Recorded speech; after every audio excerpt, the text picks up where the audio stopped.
Blood trickled down Beatrice Foster's chin as she stumbled through the darkness, the Arizona desert stretching endlessly before her. Her husband's final words echoed in her ears, promises to end her life if she ever tried to leave again, but this time she'd had no choice. She clutched her throbbing side where his boot had connected with her ribs, each painful breath a reminder that one more beating might be her last.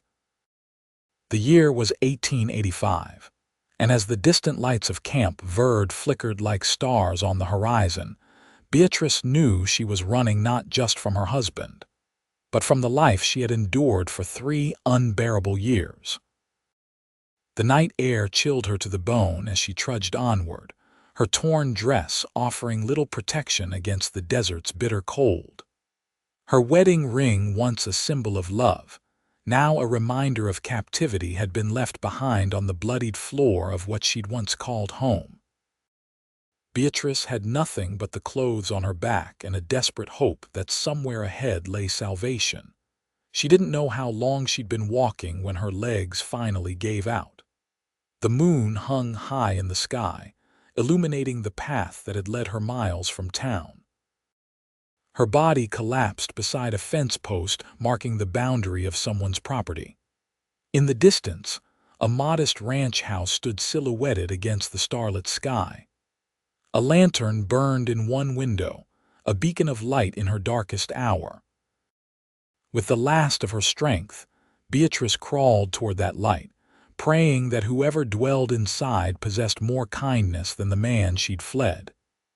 The sound of approaching footsteps stirred her from the brink of unconsciousness. A tall figure loomed above her, the brim of his hat shadowing his features in the moonlight. "Madam, good Lord, what happened to you?" His voice was deep, tinged with concern rather than malice. As consciousness slipped away, Beatrice caught only the briefest glimpse of kind eyes before darkness claimed her. Kenton O'Malley had been tending to his ledgers when he heard the noise outside, a faint, desperate cry that might have been human or animal. 20 years in the Arizona territory had taught him to investigate such sounds. The desert was unforgiving to those unprepared for its harshness. He hadn't expected to find a woman, battered and bloodied, collapsed at the edge of his property. Without hesitation, he scooped her slight form into his arms, surprised by how little she weighed. Her face, though bruised and smeared with dirt, held a beauty that made his heart clench with anger at whoever had done this to her. Inside his modest home, he gently laid her on his bed, then set about gathering supplies: clean water, bandages, and the medicinal whiskey he kept for emergencies. As a rancher living alone for the better part of a decade, he'd become skilled at treating his own injuries. Those same hands that could break a wild horse now moved with unexpected gentleness as he cleaned the dirt from her face. When she stirred, her eyes flew open in panic. She scrambled backward against the headboard, holding her arms up defensively. "Please don't hurt me," she whispered, her voice raw. Kenton immediately stepped back, raising his hands to show he meant no harm. "I won't touch you again, madam. You're safe here." Her eyes a striking hazel that reminded him of the desert after a rare rainfall darted around the room, taking in her surroundings with the wariness of a cornered animal. "Where am I?" she asked, wincing as she shifted her position. "My ranch, about 5 miles outside Camp Verde." "Found you collapsed by my fence line." He kept his distance, understanding her fear. "Name's Kenton O'Malley. Most folks just call me Kent." She swallowed hard, her hand unconsciously touching the darkening bruise on her cheek. "Beatrice," she offered finally. "Beatrice Foster." "You need a doctor, Mrs. Foster. Those injuries, no." The word burst from her with surprising force. "No doctors, he'll find me." The implication hung heavy in the air between them. Kenton had seen similar situations before: women with haunted eyes and broken spirits, wearing their husband's anger on their skin. Your husband did this to you." He kept his voice level, though inside, rage simmered. She nodded almost imperceptibly, tears welling in her eyes. "If he finds me, he'll kill me. He promised he would." Kenton moved to the window, checking the darkness beyond as if expecting to see someone approaching. "He won't find you here, not tonight anyway." He turned back to her. "Come morning, we'll figure something out." Relief washed over Beatrice's face, quickly replaced by wariness. "Why would you help me? You don't know me." It was a fair question. In the harsh reality of the frontier, kindness often came with conditions. "My ma raised me better than to turn away someone in need," Kenton said simply. "And I've seen what men like your husband can do." He didn't elaborate, but the hardness in his eyes told its own story. He gathered some clean clothes, a shirt and trousers that would swallow her whole but were better than her torn dress, and set them on the edge of the bed. "I'll wait outside while you change. There's water in the basin if you want to wash up more." When he returned after giving her ample time, he found her sitting on the edge of the bed, swimming in his clothes but looking marginally better with the dirt and some of the blood washed away. The bruises, however, told a story that made his jaw clench. "I can make up a bed for myself by the fire," he offered. "You take the bed tonight." Beatrice looked at him with confusion. "You're really letting me stay, at least until morning. Then we can figure out what's next." He paused, then added, "No one's going to hurt you here, Mrs. Foster. You have my word on that." For the first time, a flicker of hope crossed her face. "Thank you, Mr. O'Malley." "Kent," he corrected gently. "Just Kent." That night, as Beatrice slept fitfully in his bed, Kenton sat by the fire, a rifle across his lap. He didn't know what morning would bring, but he knew one thing for certain: he wouldn't let anyone drag this woman back to the hell she'd escaped. Dawn broke over the desert in a wash of pink and gold. Kenton had dozed intermittently through the night, always waking at the smallest sound. He stoked the fire and put coffee on to boil, the familiar routine steadying him as he contemplated the complicated situation he'd found himself in. He heard her before he saw her, the soft padding of feet across the wooden floor.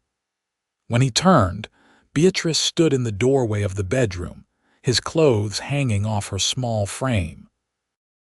In the morning light, her injuries looked even worse, her left eye swollen nearly shut, a split lip that had crusted over with dried blood, and bruises in various stages of healing visible on her neck and wrists. "Morning," he said, keeping his voice casual as if finding battered women on his property was an everyday occurrence. "Coffee's almost ready." "I shouldn't stay," she said immediately, though he noticed she made no move toward the door. "He'll be looking for me." "Sit down first," Kenton gestured to the table. "Food and coffee, then decisions." To his relief, she complied, sinking into a chair with a wince that told him her injuries went beyond what he could see. He set a mug of strong coffee before her, then busied himself with preparing a simple breakfast of cornbread and bacon. "I don't have much in the way of fancy food," he apologized, placing a plate before her. "Ranch life doesn't leave much time for cooking." "It's more than enough," she answered softly. "I haven't. It's been a while since someone." She trailed off, seemingly unable to complete the thought. They ate in silence, Kenton careful not to stare at her injuries or press her with questions. When she'd finished, her color slightly better, he finally broached the subject they'd been avoiding. "Your husband, he in Camp Verde?" Beatrice nodded, her fingers tightening around the coffee mug. "Charles Foster. He owns the general store." Her voice dropped to a whisper. "Everyone thinks he's such a good man." Kenton had been to Foster's general store several times. He recalled a broad-shouldered man with a booming laugh and a handshake too firm to be friendly, the type who smiled with his mouth but not his eyes. "How long has he been hurting you?" The question was direct, but his tone remained gentle. Almost from the beginning, We've been married 3 years. She stared into her coffee. He wasn't always so cruel, or maybe he was and I just didn't see it. What changed? A shadow passed over her face. I lost a baby last year. He said it was my fault. Her voice broke. After that, nothing I did was right. He'd get so angry over the smallest things. Kenton felt a surge of anger so profound it took his breath away. He'd never understood men who raised their hands to women, especially ones they'd vowed to protect. "Where were you headed last night?" he asked after a moment. "I don't know," she admitted. "I just ran. I didn't think beyond getting away." She looked up at him, her eyes filling with tears. "He'll kill me if he finds me. He promised he would if I ever tried to leave." Kenton stood and moved to the window, scanning the horizon. His ranch was isolated enough, but Camp Verde wasn't so large that word wouldn't spread quickly of a missing wife. "You have family somewhere?" "Somewhere you could go," Beatrice shook her head. "My parents died when I was 16. I was working as a seamstress when I met Charles. He seemed so kind then, offering me security, a home." She trailed off, lost in memories. Kenton ran a hand through his hair, weighing his options. The proper thing would be to take her to the sheriff. But he'd lived in Camp Verde long enough to know that Sheriff Wilson and Charles Foster shared whiskey at the saloon every Friday night. The law wouldn't protect her. "You could stay here," he found himself saying, surprising them both. "At least until we figure something better." Her head snapped up, eyes wide with disbelief. "Here, but you don't know me. I could be anyone." "You're someone who needs help," he said simply, "and I've got the room." He gestured around the cabin. It was modest but solidly built, 2 bedrooms, though he'd been using the second for storage since he lived alone, a main room with a fireplace, and a kitchen area. "I couldn't impose. It's not imposing if I'm offering," he cut in. "Besides, I could use the help around here. Spring roundup's coming, and I've been meaning to hire someone to cook and keep things running while I'm out with the herd." It was only a partial lie. He did need help, but he would have managed alone as he always had.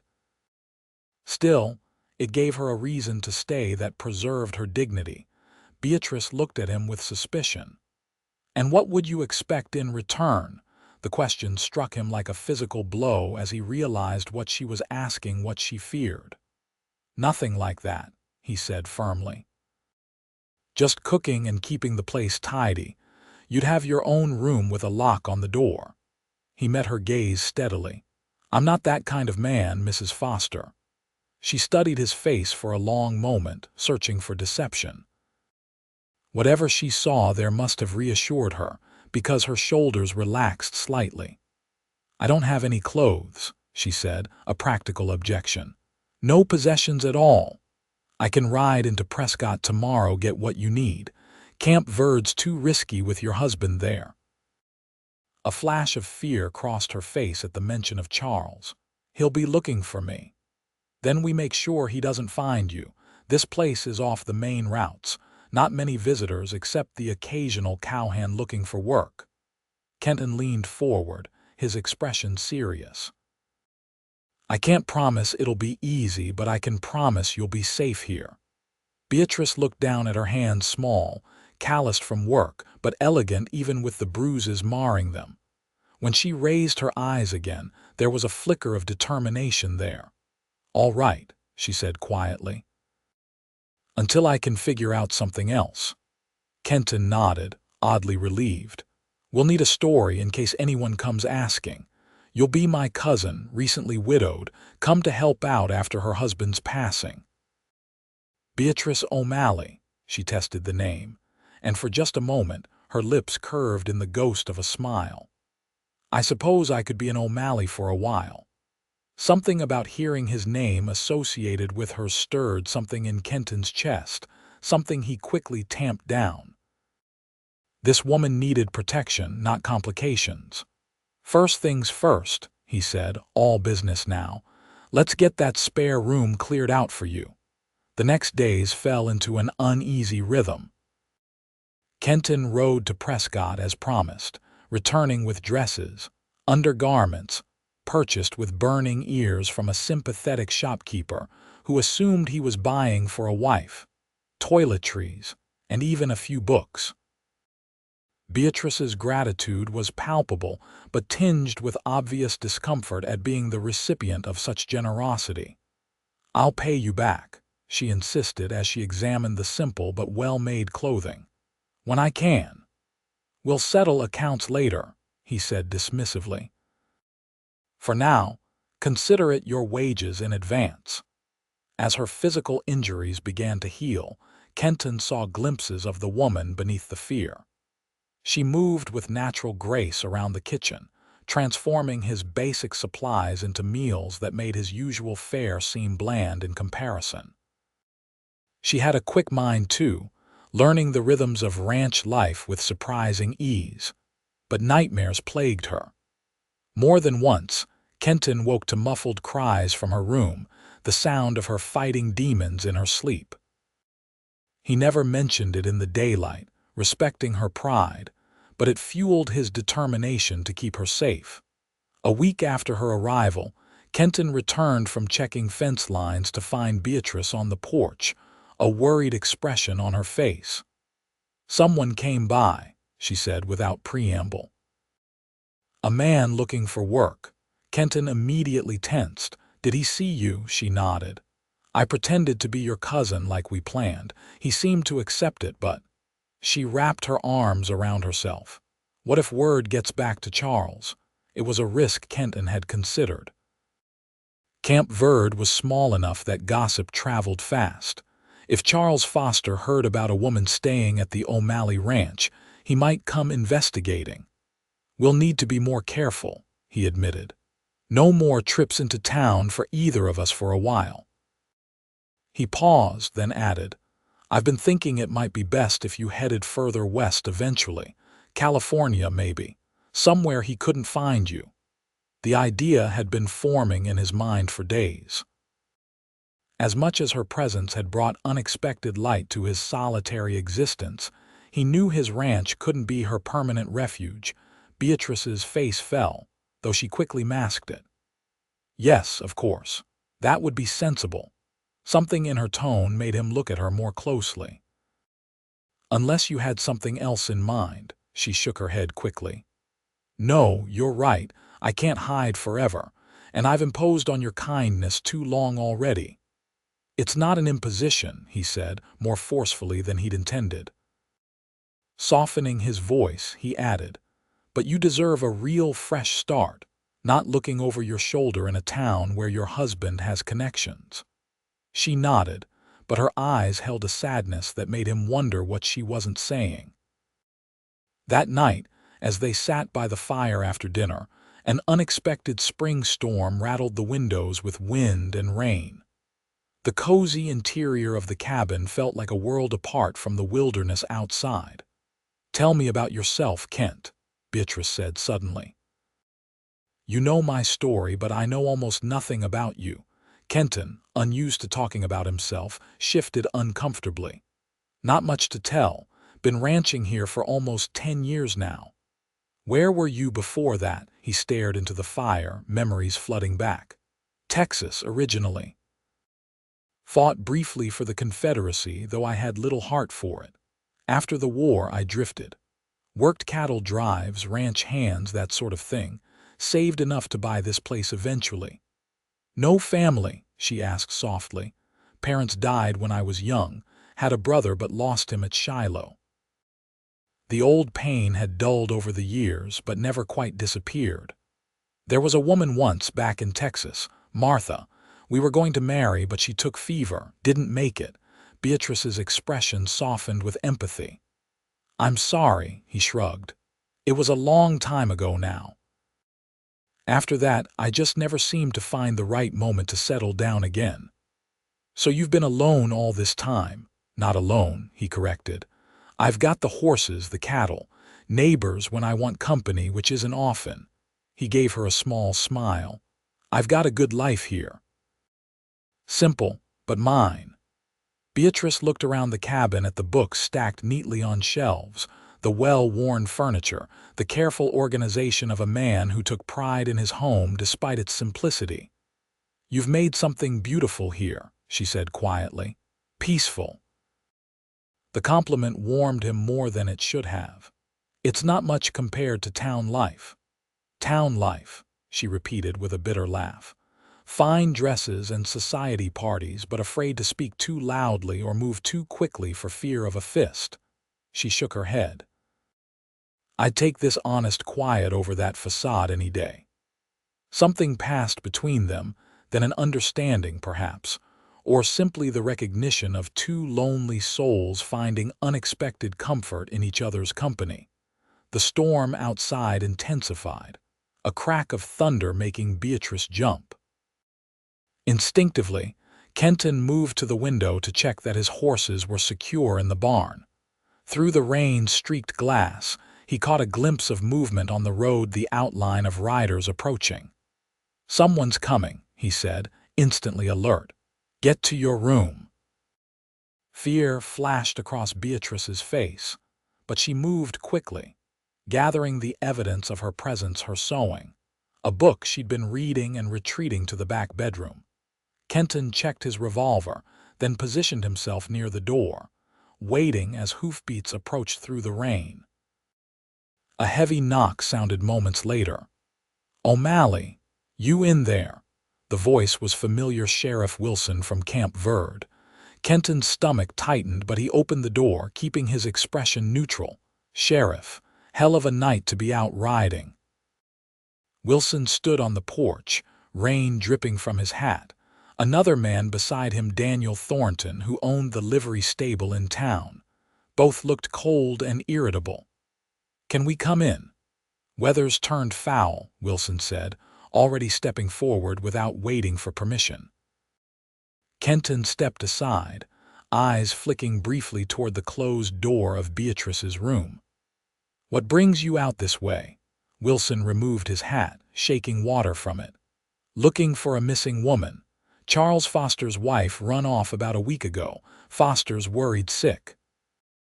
The lie made Kenton's jaw tighten, but he kept his face impassive. "That's so. What's it got to do with me? Had a report someone matching her description might be staying out this way. Thought you might have seen her." Wilson's eyes scanned the cabin.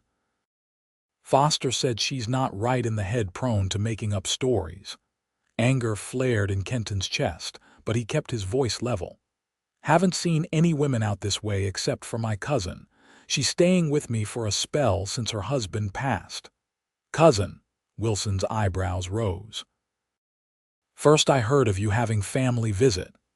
Didn't know I needed to report my personal business to the sheriff's office," Kenton replied, an edge creeping into his voice. Thornton spoke up. "This cousin, she wouldn't happen to be a small woman, dark hair, pretty despite some bruises on her face." Kenton's blood ran cold, but he forced a casual shrug. "Rose took a fall from a horse on the journey here. Banged herself up pretty good. She's resting now, long day." Wilson and Thornton exchanged glances. "Mind if we speak with her?" Wilson asked, though it wasn't really a question. "As I said, she's resting. Been ill." Kenton moved subtly to position himself between the men and the hallway leading to the bedrooms. "You can come back tomorrow if it's so important." Wilson's hand drifted to his gun belt. "Foster's offering a reward for information about his wife. Said she took some valuable items when she left. Could be trouble for anyone harboring her." The threat was thinly veiled, but before Kenton could respond, the bedroom door opened. Beatrice emerged, her chin held high despite the fear evident in her eyes. She'd changed into one of the dresses Kenton had purchased and had styled her hair differently, pulled back severely in a way that aged her. "Cousin Kent," I heard voices. Her voice was different too, pitched lower, with a slight accent he couldn't place. Wilson stared hard at her, taking in the fading bruises on her face. "Madam, didn't mean to disturb your rest." "Not at all. I'm Rose O'Malley." She extended her hand with a confidence Kenton knew must be costing her dearly. "You gentlemen are from town." Wilson took her hand briefly. "Sheriff Wilson, madam. This is Mr. Thornton. We're looking for a missing woman, Charles Foster's wife." "How dreadful," Beatrice now rose said with convincing concern. "I do hope you find her. These lands can be so dangerous for a woman alone." Her performance was flawless, the cadence of her speech, the way she carried herself, all different from the Beatrice that Foster would have described. Still, Kenton could see Wilson's suspicion hadn't entirely abated. "How long have you been staying with your cousin, Mrs. O'Malley?" the sheriff asked. "Just over a week now. I arrived from Missouri after my husband's passing." She lowered her eyes in fabricated grief. "Kent was kind enough to offer a home until I decide what's next." Wilson studied her face, then glanced back at Kenton. "Strange coincidence, her arriving right when Foster's wife disappears." "Not so strange," Kenton countered. "Rose wrote to me weeks ago about coming. I've got the letter if you'd like to see it." It was a bluff, but one delivered with such confidence that Wilson hesitated. "That won't be necessary," he finally said.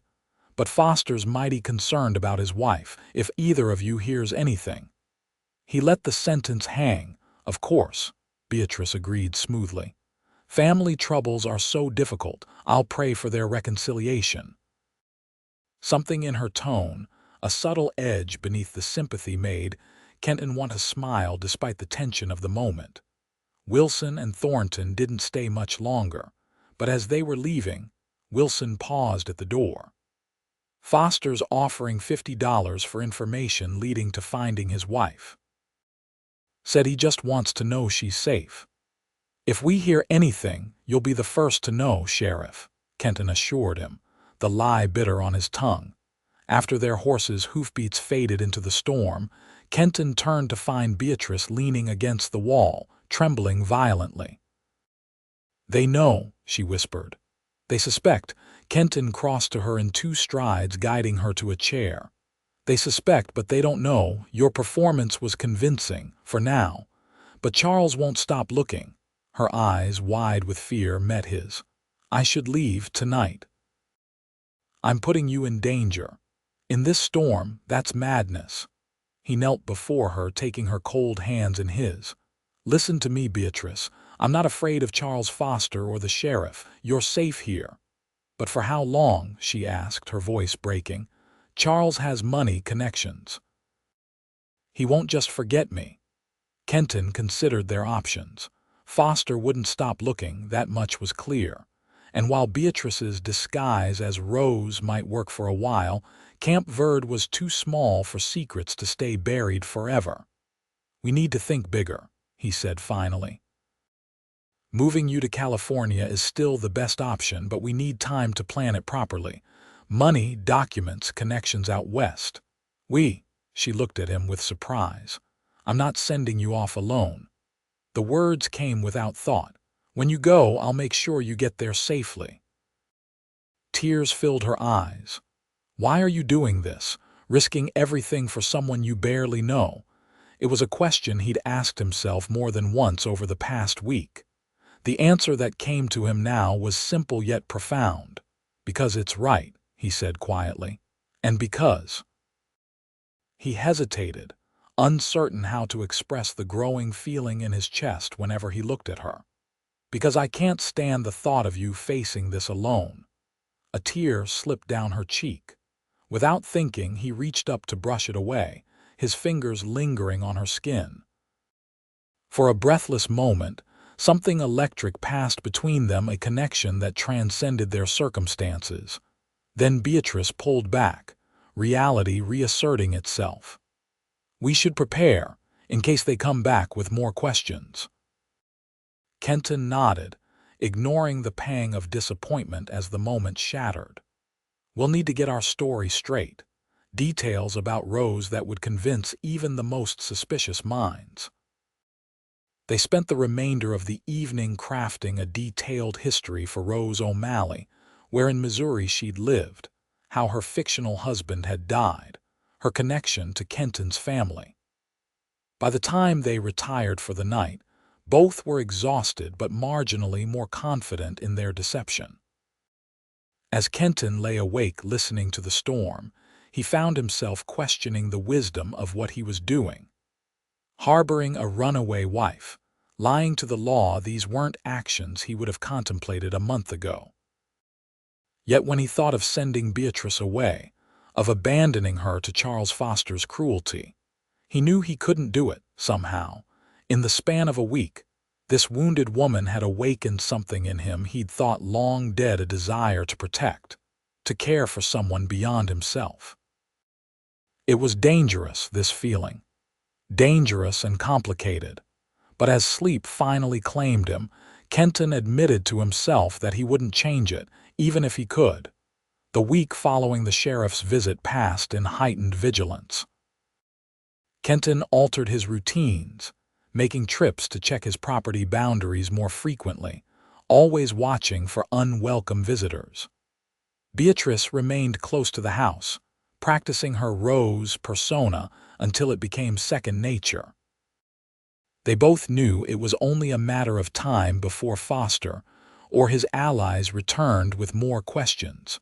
During this time of tension, they grew closer. Long evenings by the fire were filled with conversation, Kenton sharing stories of his years on cattle drives, Beatrice revealing fragments of her life before Charles Foster. She'd been an educated woman, the daughter of a schoolteacher, with dreams of perhaps teaching herself one day. Charles thought that was foolish, she told Kenton one evening as they sat shelling peas for dinner. He said a wife's place was managing her husband's home, not filling children's heads with useless knowledge.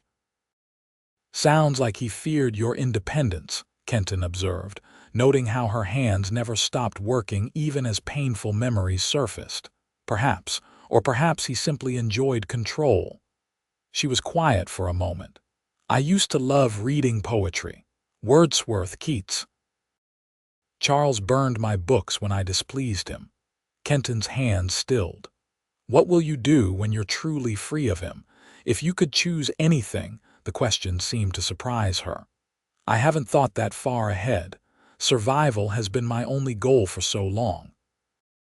But if you could dream again, she considered this, her face softening. I'd like to teach, I think, or perhaps open a small bookshop, somewhere peaceful, where children could come read stories and expand their horizons. A faint smile touched her lips. It sounds fanciful, doesn't it? Not at all, Kenton said earnestly. Dreams are what keep us going through the hard times. What about you? She asked, turning the question back on him. If you could change anything about your life, what would it be? The question caught him off guard. He'd been so settled in his routines for so long, he rarely contemplated alternatives. I suppose I'd like to expand the ranch, he said after some thought. Breed better stock, maybe build a larger house. He glanced around the cabin that had always seemed sufficient until now. It's a bit small for what? She prompted when he trailed off. For a family, he finished quietly. If that were ever in the cards for me. Their eyes met across the table, an unspoken question hanging between them. Before either could break the silence, a sound outside drew Kenton's attention, horses approaching, moving too fast for casual visitors. Get to the back room, he said immediately, all tenderness vanishing from his voice. Use the cellar door if needed. Beatrice didn't argue, gathering her sewing and disappearing down the hallway. Kenton checked his gun, then moved to the window. The sight that greeted him made his blood run cold. Charles Foster himself, accompanied by the sheriff and two other men Kenton didn't recognize. Foster was much as Kenton remembered from town, a broad-shouldered man, with a meticulously trimmed beard and expensive clothing. But seeing him now, knowing what he'd done to Beatrice, Kenton noticed other details: the coldness in his eyes, the cruel set of his mouth, the way he carried himself with an air of ownership rather than respect.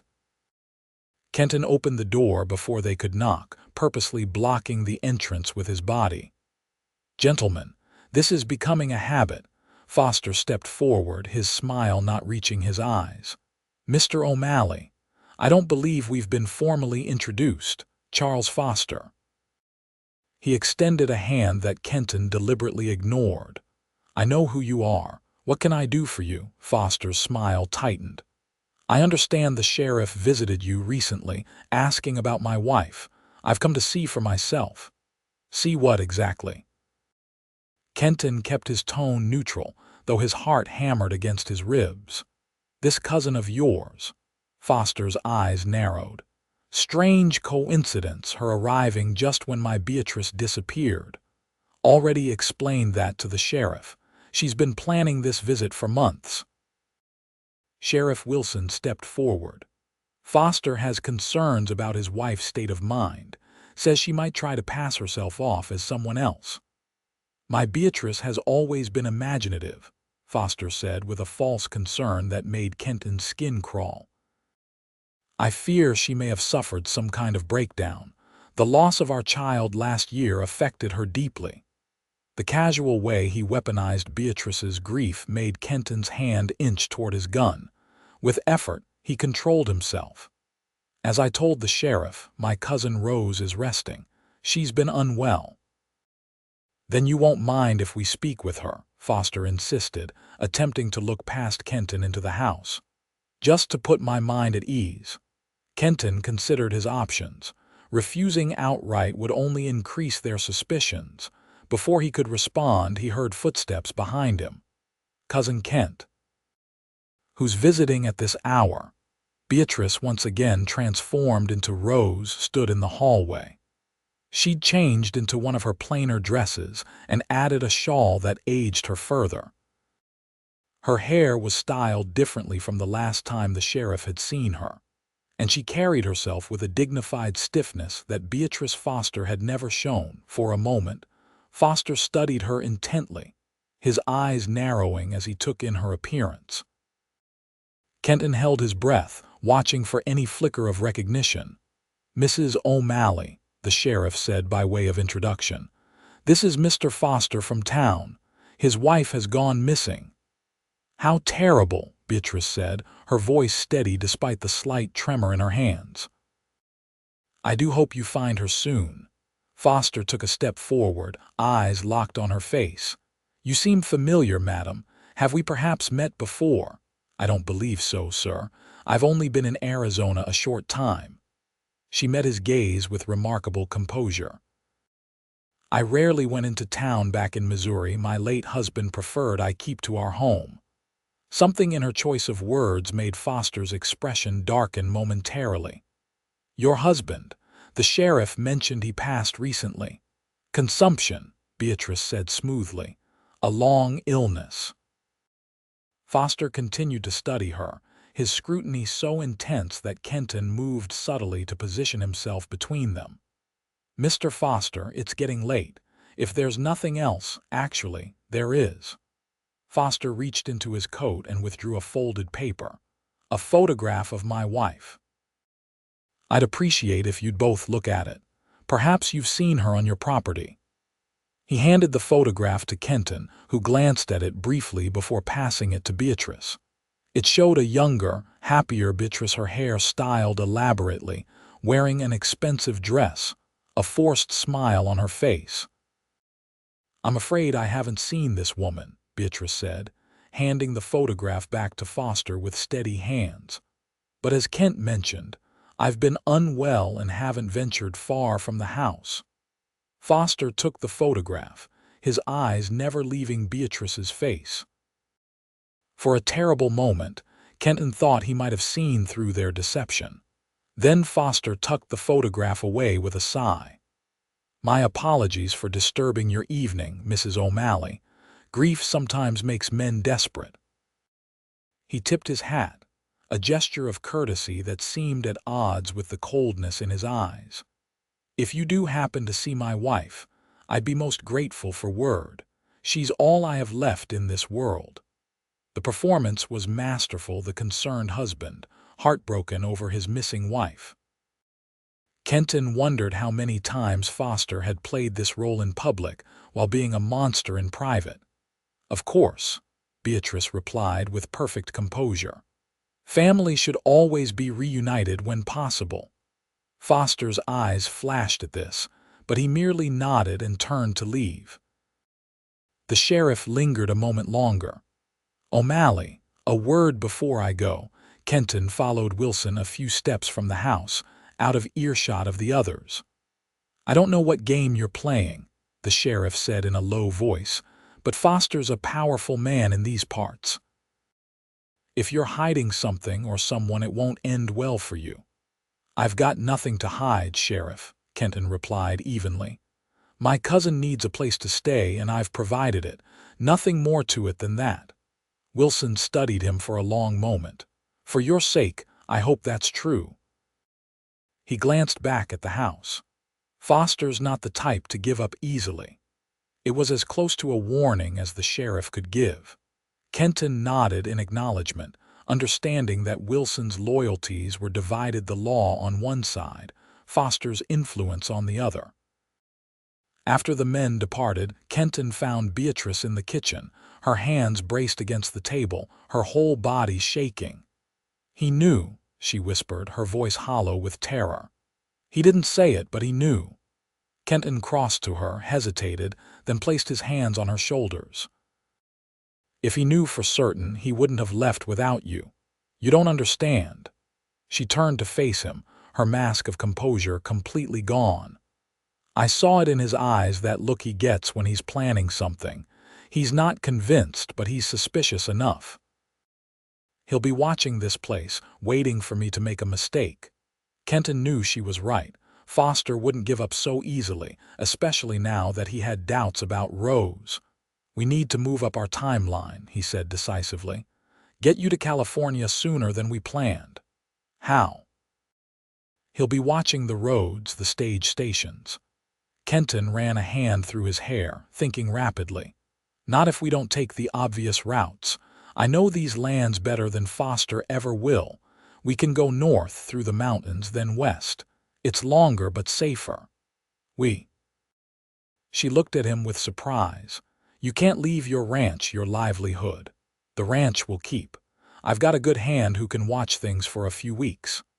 The decision, made in the moment, felt surprisingly right. "I won't send you off alone, Beatrice, not when Foster's this determined." Tears filled her eyes, but these were different from the tears of fear he'd seen before. "Why are you doing this? Risking everything for me?" The question hung between them, demanding an answer Kenton wasn't sure he was ready to give. The truth was, in the weeks since finding her on his property, something had changed inside him. The solitary life he'd been content with for so long suddenly seemed empty when he imagined it without her. "Because you deserve a chance at freedom," he said finally. "And because he stopped, the words catching in his throat. Beatrice stepped closer, her eyes searching his face. "Because you what?" In that moment, with her looking up at him with hope and fear and something else he dared not name, Kenton did the only thing that felt right. He bent down and kissed her. It was gentle, tentative, a question more than a demand. For a heartbeat, she stood frozen, and he feared he'd misread everything. Then her arms slid around his neck, and she was kissing him back with a desperate intensity that took his breath away. When they finally broke apart, both breathing hard, Kenton pressed his forehead against hers.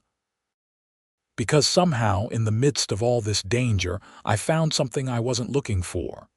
"Kent," she whispered, her voice breaking on his name, "I'm still married, still his in the eyes of the law."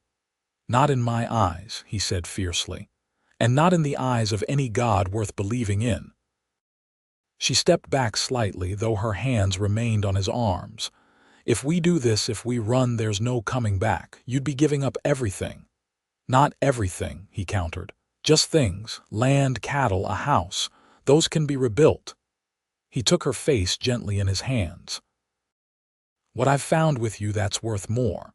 Tears spilled down her cheeks, but she was smiling through them. I never thought I'd feel this again. Hope, safety. She placed her hand over his heart. The beginning of love. The word hung between them, delicate and powerful. Neither was ready to claim it fully, but its possibility shimmered in the air.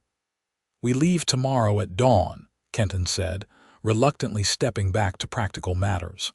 Pack only what you can carry easily. We'll travel light and fast. As they prepared through the night gathering supplies, plotting routes, preparing the horses, Kenton felt a strange mix of dread and exhilaration. Everything he'd built over the past decade, he was preparing to leave behind. Yet the prospect of starting anew, with Beatrice beside him, filled him with a purpose he hadn't felt in years. By first light, they were ready. 2 horses, saddled and loaded with essential supplies, a rough map marking their route through the wilderness, and enough food to last until they could hunt for more. Kenton had written a letter to his nearest neighbor, Jacob Miller, asking him to look after the ranch and explaining that a family emergency had called him away. As the sun crested the horizon, painting the desert in gold and pink, Beatrice emerged from the house wearing men's clothing, easier for the hard riding ahead. She'd cut her hair shorter too, a practical decision that would also help disguise her if they encountered travelers. Ready? Kenton asked, offering her a leg up onto her horse. She looked back at the cabin, her sanctuary these past weeks, then to the open country beyond. Ready, she affirmed, her voice stronger than he'd ever heard it. They rode north, keeping to the shadows of the mesas where possible, avoiding main trails. Kenton kept a constant watch for dust clouds that might signal pursuers, but the morning passed uneventfully. By midday, they'd reached the foothills of the mountains that would shield their journey west. As they paused to rest the horses and eat a simple meal of jerky and hardtack, Beatrice seemed to visibly shed the fear that had clung to her since the day Kenton found her. "Do you ever wonder," she asked, gazing at the vast landscape spread before them, "how different life might have been if we'd met before? Before Charles, before everything?" Kenton considered this as he refilled their canteens from a clear stream. "I try not to dwell on might have beens. The path behind us shaped who we are now, all of it, even the painful parts." "And who are we now?" she asked, a genuine question rather than a philosophical one. He looked at her, strong despite her wounds, brave despite her fears, and felt a surge of admiration. "Survivors," he said simply. "Both of us. And maybe, if we're fortunate, beginners of something new." She smiled at that, a real smile that transformed her face and made his heart stutter. "I like that. Beginners." They continued their journey through the afternoon, climbing steadily into pine-covered foothills. The air grew cooler, the desert falling away behind them. Kenton had traveled these mountains before and knew of an old trapper's cabin where they could shelter for the night. As dusk approached, they reached the small clearing where the cabin stood, weathered but solid, providing better protection than sleeping under the stars. "It's not much," Kenton apologized as he helped Beatrice dismount, her muscles stiff from the long ride. "It's perfect," she countered, stretching her back. "Better than many places I've slept." While Kenton tended the horses, Beatrice explored the cabin, finding it dusty but otherwise sound. A stone fireplace dominated one wall, and rough-hewn furniture, a table, 2 chairs, and a narrow bed provided basic comforts. By the time Kenton entered with their supplies, she had swept the worst of the dust out and was laying a fire in the fireplace. "You're good at making a home in unlikely places," he observed, setting down their packs. "A skill learned from necessity," she replied, but without bitterness.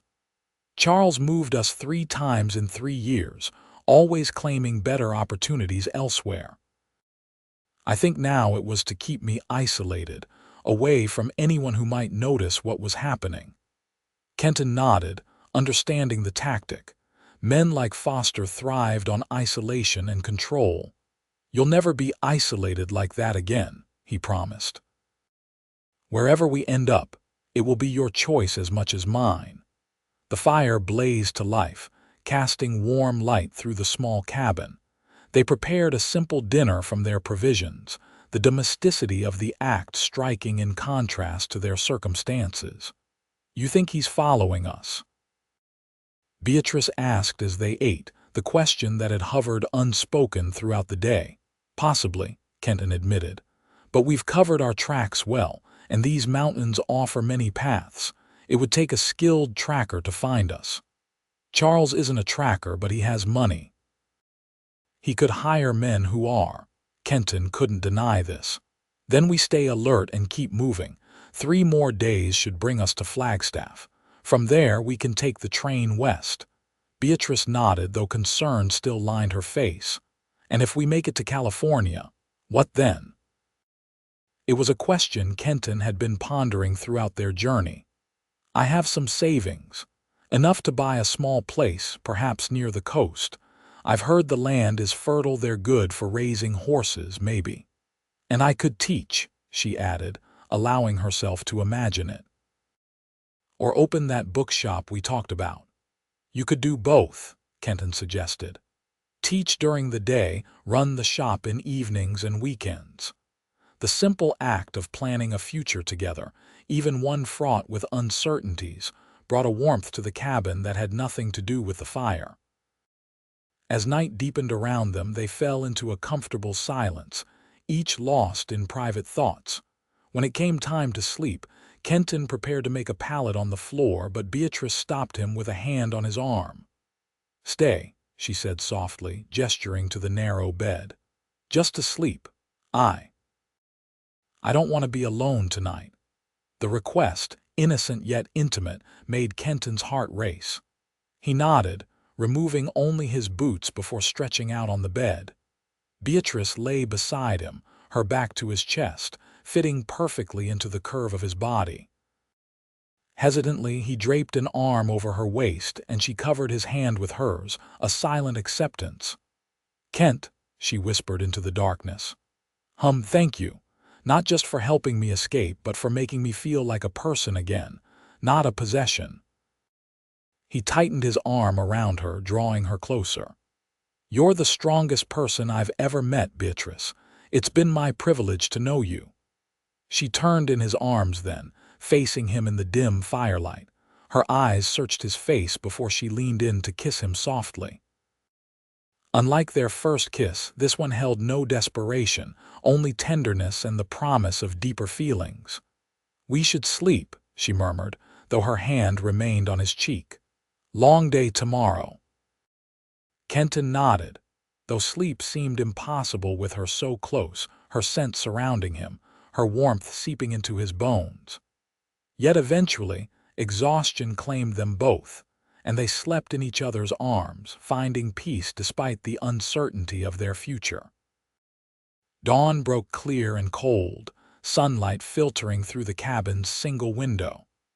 Kenton woke first, momentarily disoriented before remembering where he was and who lay beside him, still sleeping peacefully.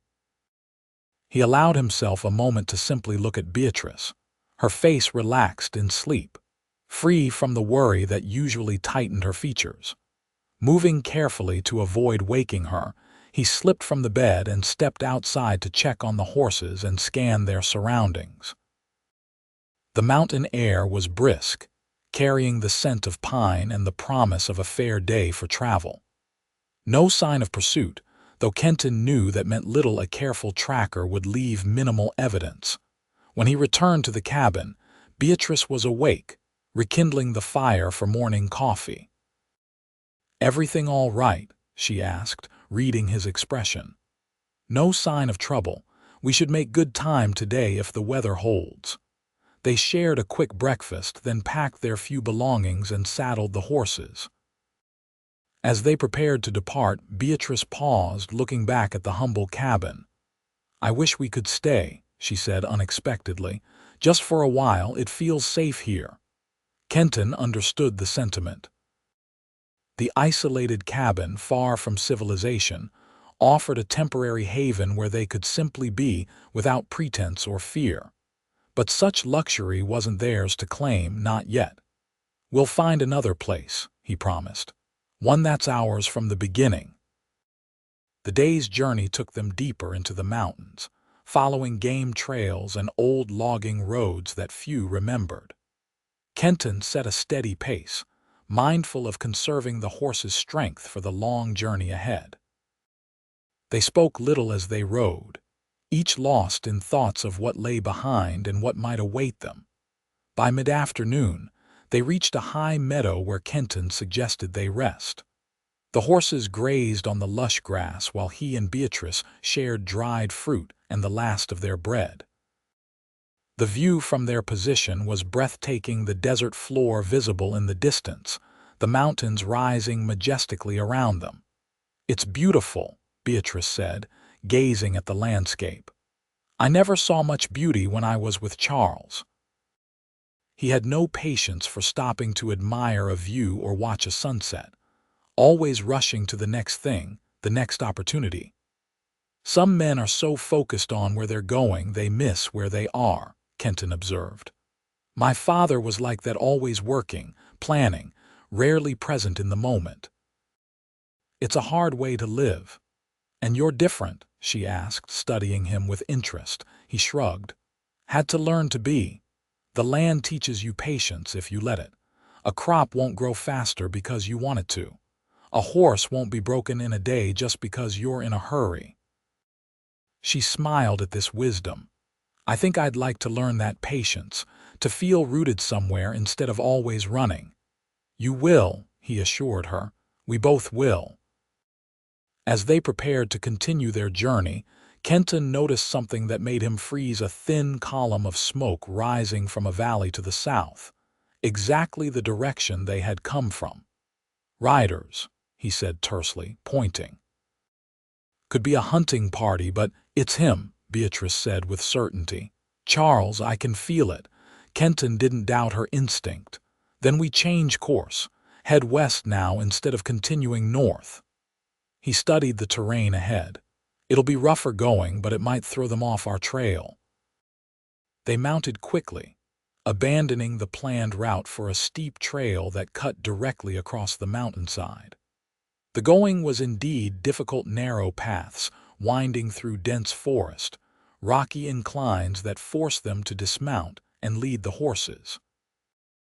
By sunset, they were both exhausted but had covered significant ground in a direction their pursuers might not expect. Kenton found a sheltered hollow where massive boulders created a natural windbreak. "We'll camp here tonight. No fire," he added grimly. "Can't risk the smoke being seen." Beatrice nodded, dismounting stiffly. The day's hard riding had taken its toll, but she made no complaint as they set up a cold camp, eating jerky and dried fruit instead of the hot meal they craved. As darkness fell, the temperature dropped sharply. Without a fire, they huddled close beneath their blankets, sharing body heat. Kenton kept his rifle close at hand, eyes and ears alert to any sound that might signal danger.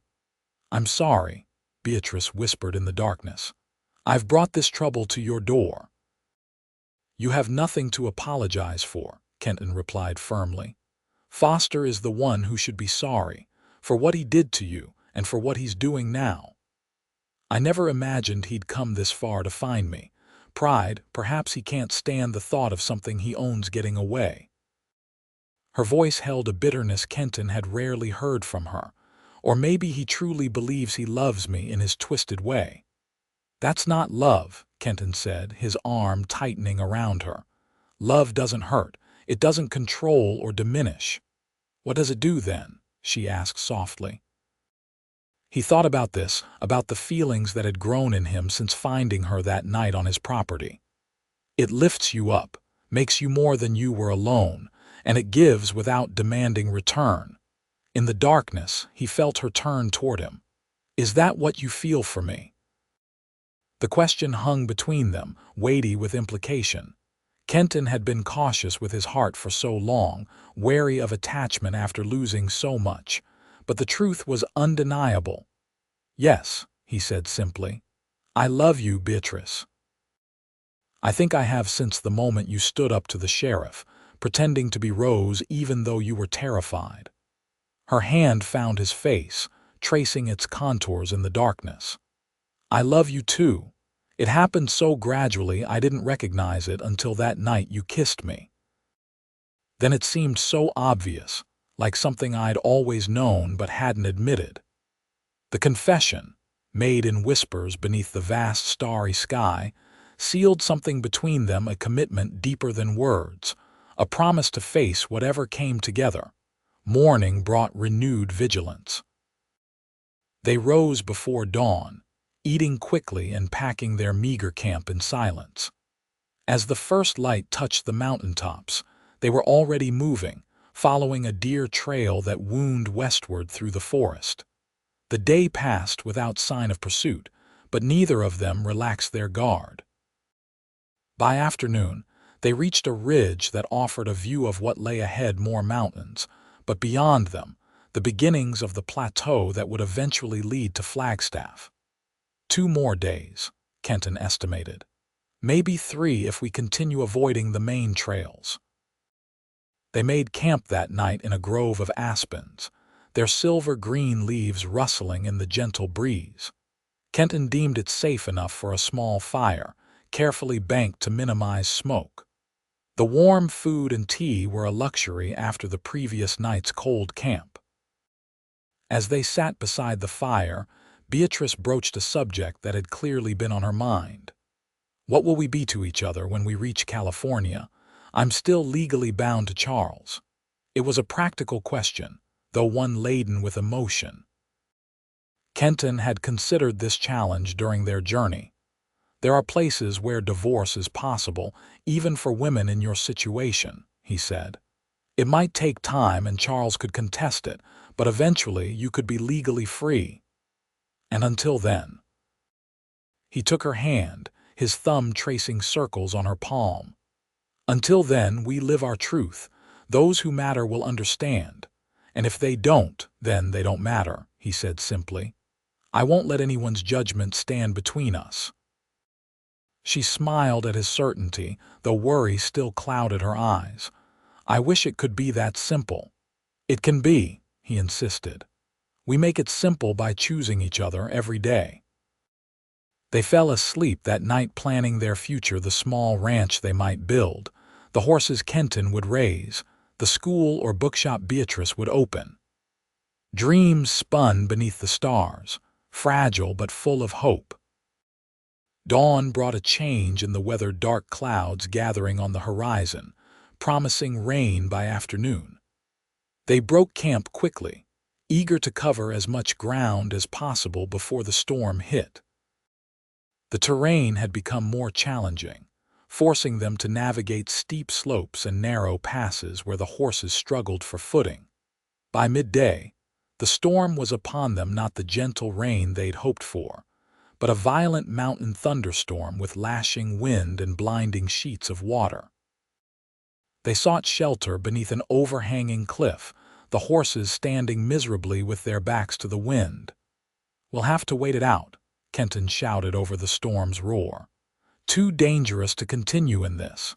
Beatrice nodded, shivering despite the heavy coat she wore. Her hair was plastered to her face, her clothes soaked through. Kenton wrapped an arm around her, sharing what warmth he could as they huddled against the rock wall. The storm showed no signs of abating as afternoon stretched into evening. With darkness approaching, Kenton decided they needed better shelter for the night. During a brief lull in the rain, they mounted and continued along the trail, searching for a more substantial refuge. It was Beatrice who spotted the cabin, a small structure tucked among the pines, nearly invisible against the darkening forest. Unlike the trapper's cabin they'd stayed in previously, this one showed signs of recent use: a woodpile stacked neatly beside the door, a small corral for horses. "Someone lives here," Beatrice said, hesitating. "Maybe, or maybe it's just maintained for travelers." Kenton dismounted, approaching cautiously. "Either way, we need shelter for the night. We'll pay for any supplies we use." He knocked on the door, receiving no answer. After a moment's hesitation, he pushed it open to find a single room, tidy but unoccupied. A stove stood ready with kindling laid, and basic supplies lined shelves along one wall. "Line shack," he explained to Beatrice as they led the horses to the small corral. Ranchers maintain them for cowhands working the high country in summer. This time of year, they're usually empty. Relief washed over her face as they hurried inside, out of the storm's fury. The cabin was basic but dry, a welcome haven after hours in the punishing weather. Kenton soon had a fire blazing in the stove, while Beatrice arranged their wet clothes near it to dry. They found simple provisions on the shelves: beans, coffee, flour, and salt, and left coins in payment, following the unwritten code of the mountains. The hot meal restored their spirits, and as the storm continued to rage outside, they found themselves grateful for the unexpected sanctuary. The single narrow bed prompted no hesitation this time. They curled together beneath rough woolen blankets, their bodies finding the familiar contours discovered during their previous night together. Sleep came easily, the stove's warmth, and each other's presence a bulwark against the wilderness beyond the cabin walls. Morning brought clearing skies and renewed determination. They left the line shack as they'd found it, resuming their journey westward. The storm had washed away any tracks they might have left, a fortunate circumstance that might further confuse their pursuers. The day passed uneventfully, and by sunset, they reached the edge of the plateau Kenton had mentioned. Flagstaff lay a day's ride ahead, and with it, their first real test. The town was larger than Camp Verde, but still small enough that strangers would be noticed. Foster might have sent telegrams ahead, alerting authorities to watch for them. "We'll need a story," Beatrice said as they made camp that evening. "Who are we? Why are we traveling together?" "Husband and wife is simplest," Kenton suggested. "Recently married, heading to California to start a new life, common enough not to raise questions." She nodded, though a shadow crossed her face. "That means I'm still using a false name." "For now," he agreed, "until we're safely beyond Foster's reach." They decided on simple aliases: John and Mary Smith, married 2 months earlier in Phoenix, traveling to San Francisco where John had prospects in the horse trading business. Simple, forgettable, and close enough to their actual plans to be maintained without difficulty. That night, their last in the wilderness before reaching civilization again, carried a poignancy neither expressed aloud. The freedom of the open country, the intimacy of having only each other for company, these would soon give way to the constraints and cautions of town life. They reached Flagstaff by mid-afternoon the next day, both of them tense with apprehension as they approached the bustling frontier town. Kenton had changed into his cleanest shirt, Beatrice into one of her dresses, both of them attempting to look like ordinary travelers rather than fugitives. The town was larger than Camp Verde, with a proper train station, several hotels and businesses catering to both locals and travelers heading west. They rode directly to the livery stable, where Kenton arranged boarding for their horses. "Train to California leave tomorrow morning?"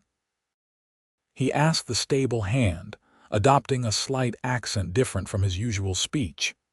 "Yes, sir. 8 o'clock sharp. Reaches San Francisco in 3 days if the weather holds." Kenton nodded, satisfied. "My wife and I will need a place to stay tonight, somewhere quiet, respectable. Randall House down the street is decent. Nothing fancy, but clean." They secured a room at the Randall House, a modest establishment catering to travelers rather than the raucous cowboys who preferred the hotels nearer the saloons. The room was small but private, with a real bed and a washstand that offered their first opportunity for proper cleanliness since leaving the ranch. "I'll go purchase our tickets while you rest," Kenton suggested, seeing the fatigue in Beatrice's eyes after their long journey. She nodded gratefully but gripped his arm as he turned to leave. "Be careful, Charles might have men watching the station." "I will," he promised. "Lock the door behind me. Don't open it for anyone but me." At the train station, Kenton kept his hat pulled low, his movements casual as he purchased 2 tickets to San Francisco. He paid in cash, giving the name John Smith without elaboration. The clerk, busy with the day's business, barely looked at him a small mercy. As he left the station, Kenton scanned the street carefully, looking for unfamiliar faces that might be watching with too much interest. Nothing seemed amiss, but a prickling sensation between his shoulder blades warned him not to lower his guard. He stopped at a general store, purchasing a few necessities for their journey: a new shawl for Beatrice, tobacco for himself, though he rarely smoked, foods that would travel well. Simple items that any traveler might buy, nothing to draw attention. It was as he left the store that he noticed them 2 men loitering across the street, watching the boardwalk with too much intensity. One studied a piece of paper in his hand, then the faces of passers-by. Bounty hunters, perhaps, or men hired by Foster to find his wife. Kenton turned casually away, forcing himself not to hurry as he took an indirect route back to the hotel. Once there, he knocked in the pattern he'd arranged with Beatrice: 2 quick raps, a pause, then 3 more. She opened the door immediately, relief washing over her face. "You were gone so long I was worried. We may have trouble," he said without preamble, closing and locking the door behind him. 2 men watching the main street. Could be Foster's hired hands. Fear flashed in her eyes, but she remained calm. "What do we do?" Kenton ran a hand through his hair, thinking rapidly. "Change of plan. The train's too obvious they'll be watching it." He moved to the window, carefully peering through the curtains at the street below. "We need another way out of town. A wagon train, stagecoach. Too slow, too public." He turned back to her. "But there's a freight train that passes through late tonight. Doesn't take passengers officially, but—" Understanding dawned on her face. "We'd have to ride in a cargo car. It's not comfortable, but it would get us west without going through the passenger station." He took her hands in his. "It's risky, Beatrice. If we're caught, there could be consequences." She squeezed his hands, her decision made. "I'd rather face those consequences than return to Charles." They spent the remaining daylight hours in their room, venturing out only when necessary. Kenton retrieved their horses from the livery under cover of dusk, claiming a change in plans required an early departure. They left the hotel through a side entrance, keeping to back alleys as they made their way toward the freight yards at the edge of town. The night was cloudy, the moon only occasionally breaking through to illuminate their path, fortuitous conditions for their clandestine departure. They tied their horses in a stand of trees near the tracks, planning to release them once the train was underway. The animals would likely find their way to a ranch, where they'd be cared for, a necessary sacrifice for freedom. As midnight approached, they crouched in the shadows near the freight yard, watching as workers loaded the last cargo onto a westbound train. Kenton had identified an empty livestock car near the middle of the train, not comfortable, but spacious enough and likely to remain unchecked until the next major stop. "When I give the signal, we run for that car," he whispered, pointing it out to Beatrice. "Stay low, move fast, and don't look back." She nodded, her face resolute despite the fear he knew she must be feeling. They waited in tense silence as the workers finished their tasks and moved toward the engine. When the yard was momentarily empty, Kenton squeezed Beatrice's hand. Now. They sprinted across the open ground, keeping to the shadows where possible. Reaching the livestock car, Kenton boosted Beatrice up first, then climbed in after her. They pressed themselves against the far wall, hearts pounding, waiting to see if their intrusion had been noticed. Minutes passed in silence. Then came the sound of the engine building steam, the metallic clangs of couplings tightening, and finally, the lurch as the train began to move. "We did it," Beatrice whispered, disbelief and elation mingling in her voice. Kenton pulled her close, relief washing through him. "We're on our way." As the train gathered speed, leaving Flagstaff behind, they settled as comfortably as possible in the straw-covered floor of the car.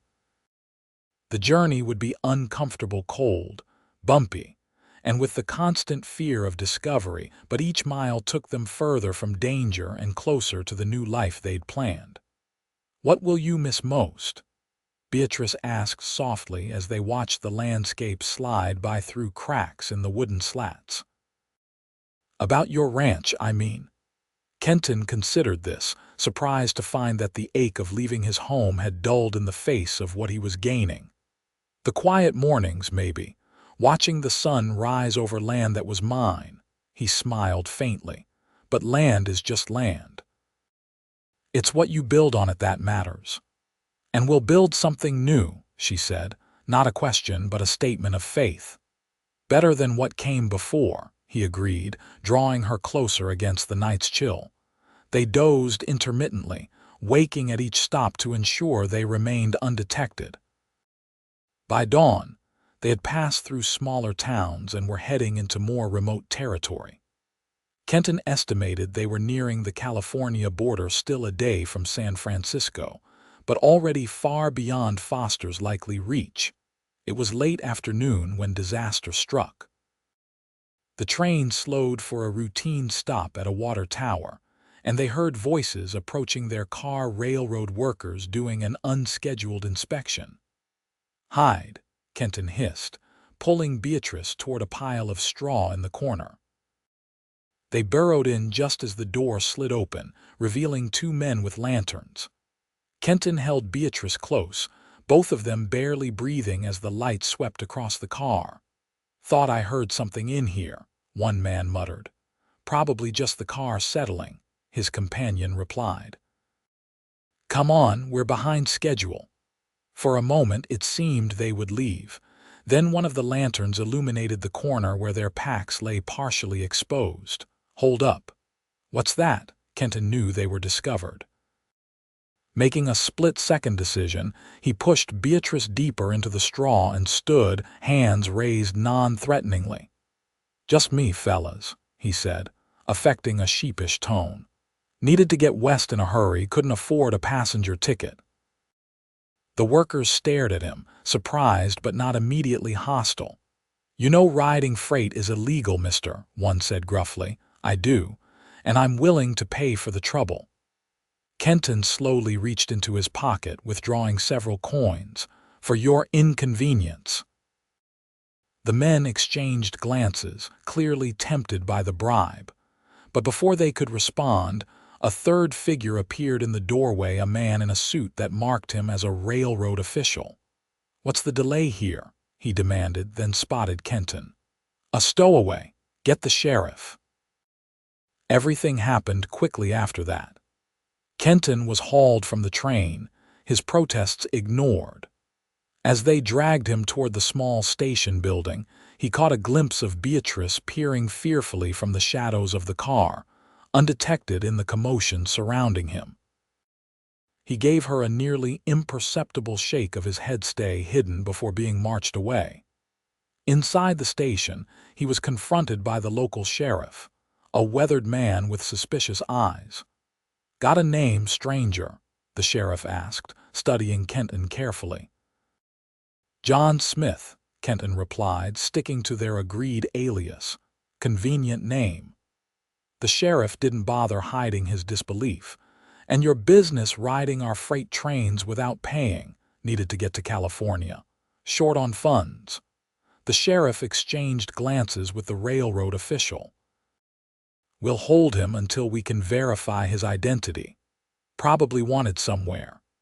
Kenton's heart sank as he was led to the town's small jail and locked in a cell. His immediate concern was for Beatrice. Would she continue on without him, or try something foolish like approaching the jail?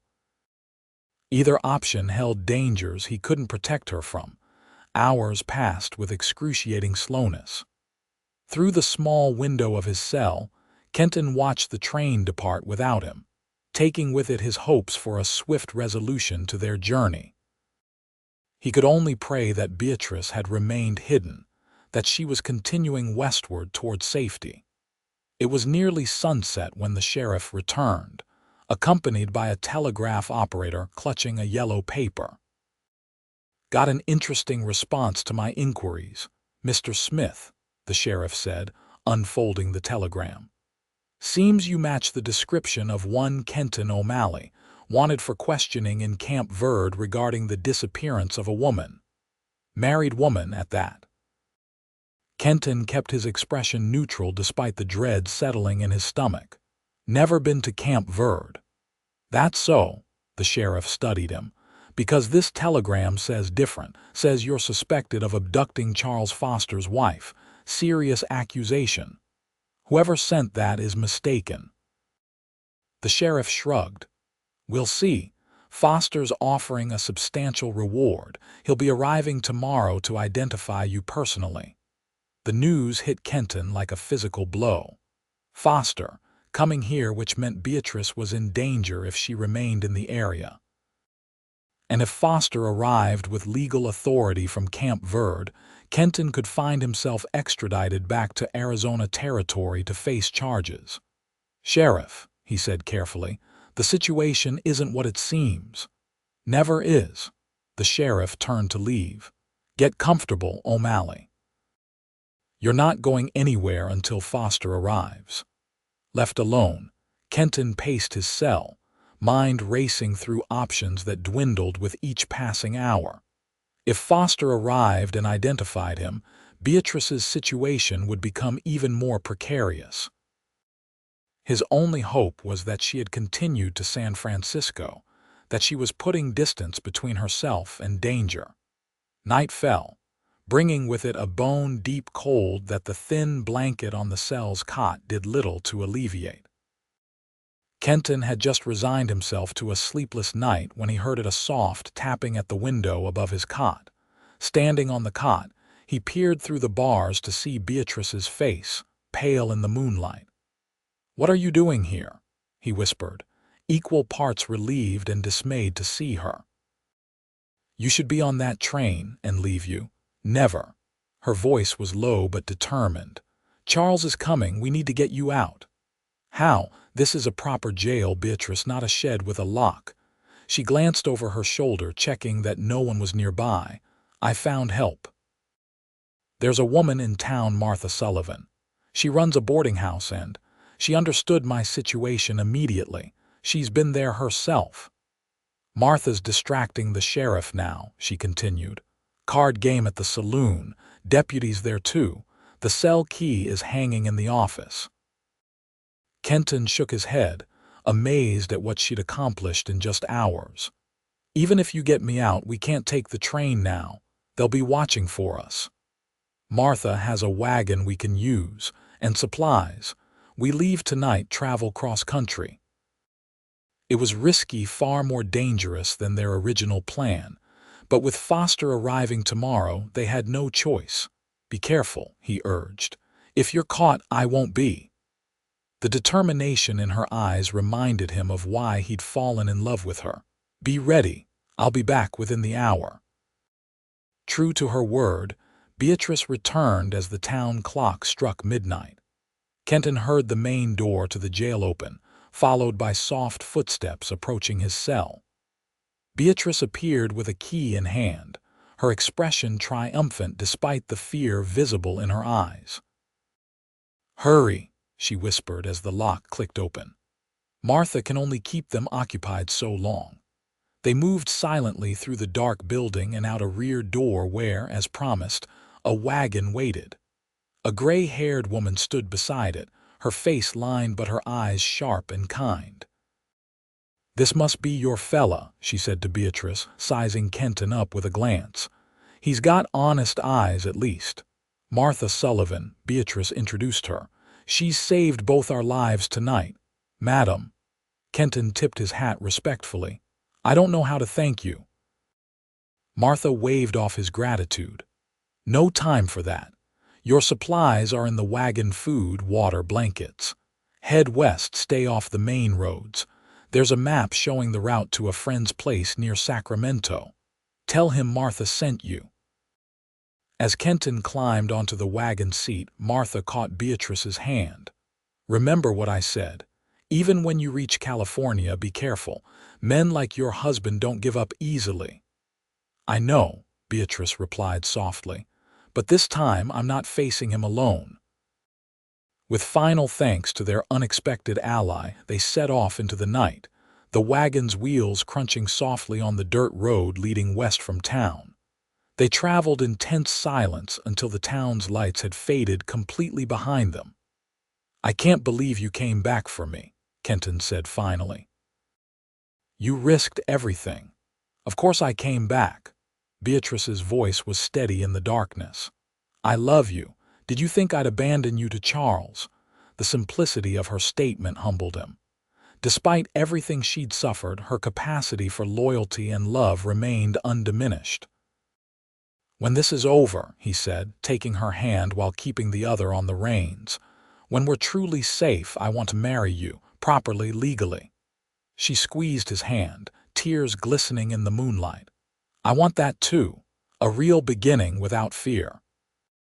They traveled through the night and into the following day, keeping to lesser-used trails as Martha had advised. The terrain grew more varied as they entered California, rolling hills giving way to forests, streams, and eventually, the fertile valleys that had drawn so many settlers west. 4 days after their escape from the jail, they reached the outskirts of Sacramento. Martha's friend, a grizzled rancher named Joseph Wilson, welcomed them without questions, offering shelter in a cabin on his property while they regained their strength and planned their next steps. It was there, sitting on the cabin's small porch as sunset painted the sky in brilliant hues, that Beatrice raised the question that had been weighing on her mind. "How long do you think we'll need to keep looking over our shoulders? Will Charles ever stop searching?" Kenton considered this carefully. "Foster's pride was wounded when you left. Men like that don't forget easily." He took her hand. "But distance helps, and time. Eventually he'll have to accept that you've gone beyond his reach. And the law, we broke laws leaving that jail. Small town, minor charges. They might look for us briefly, but they have bigger concerns." He squeezed her hand reassuringly. "Joseph says there's land for sale near San Francisco. Good soil, access to water, not too dear in price. Our new beginning," she murmured, leaning against him. "I can almost believe it's possible now." In the weeks that followed, they gradually built the foundation for that new beginning. Using the last of Kenton's savings, they purchased a modest property in the hills outside San Francisco, 20 acres with a small house, a barn, and land suitable for raising the horses Kenton understood so well. Beatrice, drawing on her skills as a seamstress, found work in a dress shop in the nearby town. It wasn't the teaching or bookshop she'd dreamed of, but it brought in steady income while they established themselves. More importantly, it connected her with the community women who became friends, neighbors who accepted the story they told of being recently arrived from Arizona. If anyone questioned the absence of a marriage certificate, or wondered at Beatrice's occasional startled reaction when a man raised his voice, they kept such thoughts to themselves. San Francisco and its surroundings attracted many seeking fresh starts. One more couple with a mysterious past raised few eyebrows. 6 months after their arrival, a letter reached them via Joseph Wilson's ranch. It was from Jacob Miller, Kenton's neighbor in Arizona, forwarded through channels designed to hide their location. The news it contained changed everything. Charles Foster had died. A heart attack, sudden and unexpected, had claimed him 3 weeks earlier. The letter included a newspaper clipping confirming the death, and a note from Miller explaining that he had sent word to every contact he had, hoping it would eventually reach Kenton. "He's gone," Beatrice whispered, the newspaper clipping trembling in her hand. "Really gone." Kenton watched emotions chase across her face: relief, disbelief, a complex mixture of feelings for the man who had been both husband and tormentor. "You're truly free now," he said gently. "Legally as well as physically." She nodded, tears welling in her eyes. "I never wished him dead. But I can't pretend I'm sorry. No one would expect you to be." He gathered her into his arms, holding her as the reality settled over them. "What matters is what comes next." What came next was their wedding, a simple ceremony performed by a justice of the peace in San Francisco, with Joseph Wilson and his wife as witnesses. Beatrice wore a dress of her own making, ivory silk that caught the autumn light. Kenton wore the only suit he owned, purchased for the occasion. "I, Kenton, take you, Beatrice." His voice was steady as he spoke the vows, though his eyes shimmered with emotion. The gold band he placed on her finger represented not ownership, as her previous ring had, but partnership, a symbol of promises freely given and joyfully received. That night, in the privacy of their home, truly theirs now in every sense, they loved each other with the abandon of those who have survived storms and found safe harbor. For the first time since fleeing Arizona, they slept without fear, shadowing their dreams. Years passed, seasons turning with the rhythms of their new life. The horse ranch prospered under Kenton's skilled management, becoming known throughout the region for quality stock. Beatrice, no longer needing to work at the dress shop, finally opened the bookstore she had dreamed of, a small but thriving establishment in town where children indeed came to read and expand their horizons. Their family grew too. First came a son, Matthew, with Kenton's serious eyes and Beatrice's gentle spirit. 2 years later, twin daughters arrived, Sarah and Emma, filling their home with laughter and the sweet chaos of childhood. On the 10th anniversary of their escape from Arizona, they sat together on the porch of their expanded home, watching their children play in the yard as the setting sun bathed everything in golden light. Beatrice, her beauty deepened by the passing years and the happiness they'd built, leaned her head against Kenton's shoulder. "You ever regret it?" she asked softly. "Leaving everything behind for me?" Kenton looked around at the life they'd created, the thriving ranch, the beautiful children, the woman beside him who had shown him the true meaning of courage and love. "Not for a single moment," he replied, drawing her closer. "Some journeys look like running away, but they're really running towards something better." Beatrice smiled, understanding perfectly. They had indeed run towards something, not just away from danger, but toward the possibility of joy, of family, of love freely given and received. That night on the desert, when a battered woman collapsed at the edge of a rancher's property, had been not an ending but a beginning, the first step on a journey neither could have imagined. As dusk deepened into night, they called the children in for supper, their voices blending in the warm air. Kenton and Beatrice O'Malley, no longer fugitives but simply a family, bound by choice rather than circumstance, their shared past giving meaning to their present and hope to their future. In the wild lands of the West, where second chances were as rare as desert rain, They had found what many never discover: the courage to reach for happiness, and the wisdom to recognize it when it appeared, unexpected and unbidden, on a moonlit night when one desperate soul sought refuge and another opened not just his door, but his heart.